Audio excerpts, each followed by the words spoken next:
Hey guys, কেমন আছো সবাই? আশা করি সবাই অনেক ভালো আছো। আমি পূজা, তোমাদের সবাইকে আমার অন্নপূর্ণা রান্নাঘরে জানাই স্বাগতম। আজ আমি আমার রান্নাঘরে তোমাদের সাথে শেয়ার করব মাত্র 2 থেকে 3টে সিক্রেট টিপস ব্যবহার করে একদম দোকানের মতো কাঁচকলার মুচমুচে চিপস তৈরি করা সম্ভব। তো বন্ধুরা, ভিডিওটি শেষ পর্যন্ত দেখার অনুরোধ রইল। আর যেসব বন্ধুরা ভাবছেন যে মাত্র কলা কেটে ভেজে নিলে তৈরি হয়ে যায় কলার চিপস, তা কিন্তু নয়। হয়তো কলার চিপস হবে কিন্তু সেটা মচমচে থাকবে না। মচমচে কলার চিপস তৈরি করার জন্য কিছু টিপস ব্যবহার করতে হয়, তার জন্য ভিডিওটি শেষ পর্যন্ত দেখার অনুরোধ করছি। তো এখানে আমি কলাগুলোকে প্রথমে খোসা ছাড়িয়ে নিচ্ছি।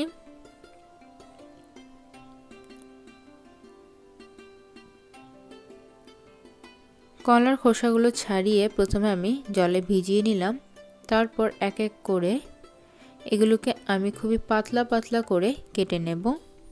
খুবই পাতলা করে কেটে নিতে হবে।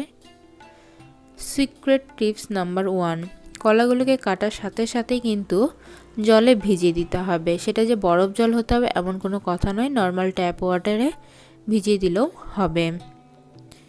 তো কলাগুলোকে ঠিক যতটা পাতলা পারবেন কাটার চেষ্টা করবেন, তাহলে কিন্তু ঠিক ততটাই মুচমুচে হবে।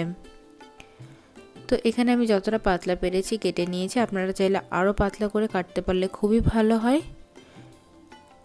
কাটার পর প্রত্যেকটি পার্টকে আলাদা করে দিতে হবে। একসাথে হয়তো লেগে থাকতে পারে, সেগুলোকে এইভাবে এক এক করে ধরতে হবে এবং আলাদা করে দিতে হবে পার্টগুলোকে, নাহলে কিন্তু এরকমভাবে এগুলো ভাজি হবে, একসাথে লেগে থাকবে।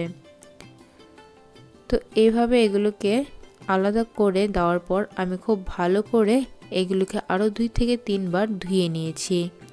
আরও 2 থেকে 3 বার এগুলোকে ধুয়ে ঠিক এইভাবে পুরো জলে 1 ঘন্টার জন্য ভিজিয়ে রাখতে হবে। ফ্রেশ জলে 1 ঘন্টা ভিজিয়ে রাখার পর কলাগুলো কিন্তু একটু শক্ত হয়ে যাবে আগের তুলনায়। তখন একটা ঝুড়িতে কলাগুলোকে ঢেলে দিতে হবে। ঝুড়ির নিচে একটা বল রেখেছিলাম জলটা পড়ার জন্য, তো সেই বলটাকে আমি এবার সরিয়ে নিচ্ছি। জালের নিচে আমি আরও একটা বল দিয়ে দিলাম এবং কলাগুলোর মধ্যে আমি নুন দিয়ে দিচ্ছি স্বাদ অনুসারে। সিক্রেট নাম্বার 2, কলাগুলিতে ভাজার আগে অবশ্যই নুন মাখিয়ে রাখতে হবে এবং নুন মাখিয়ে 15 থেকে 20 মিনিট এগুলোকে এভাবে রেখে দিতে হবে এবং নিচে একটা বল দিয়ে রাখতে হবে যাতে নুন মাখার কারণে যে জলটা বেরোবে সেটা ঝরে যায়। নুন মাখার কারণে কিন্তু এটা নরম হয়ে যাবে, কিন্তু ভাজার পর কিন্তু এটা খুবই শক্ত হবে, মুচমুচে হবে, কারণ কলার মধ্যে যে জলটা থাকে সেটা কিন্তু নুন দেওয়ার কারণে সম্পূর্ণ বেরিয়ে যায়। কলাগুলোকে 15 থেকে 20 মিনিট নুন মাখিয়ে এভাবে রেখে দেওয়ার পর কিন্তু এগুলো পূর্বের তুলনায় অনেকটাই নরম হয়ে যায় এবং তোমাদেরকে দেখায় নিচের বলে কিন্তু নুন জল অনেকটাই জমা হয়েছে। এবার একটা কড়াইতে অনেকটা পরিমাণ তেল ভালো করে গরম করে এক এক করে কলার পার্টগুলোকে ছাড়তে হবে। একসাথে দিলে কিন্তু এগুলো একসাথে লেগে যাবে। সিক্রেট নাম্বার 3, কলাগুলোকে ভাজার সময় চুলার আঁচ প্রথমে হাই রাখতে হবে এবং মোটামুটি যখন এগুলো ভাজি হয়ে যাবে তখন এগুলোকে নাড়তে হবে। তার আগে নাড়লে কিন্তু এগুলো একসাথে লেগে যাবে।